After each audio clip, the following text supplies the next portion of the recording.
Hey guys, I'm Patrick. We're here at K-Rain headquarters to answer a question we got from a customer about ProEX 2.0.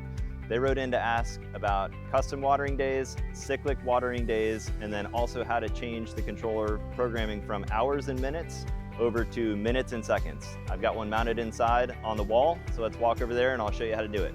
All right, so here on the ProEX 2.0, the first thing we're gonna do is turn the dial to set watering days. The next thing we're gonna do is we're gonna press the back and the manual start next buttons simultaneously.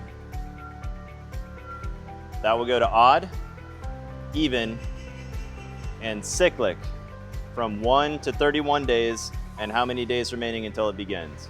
All right, the customer's second question on the ProEX 2 was how to switch setting the station runtimes from hours and minutes to minutes and seconds. I'll show you how to do that now. The first thing you do is turn the dial to set station runtimes, and then you're gonna press the back and the manual start next button simultaneously again. When you do, you can toggle between hours and minutes to minutes and seconds.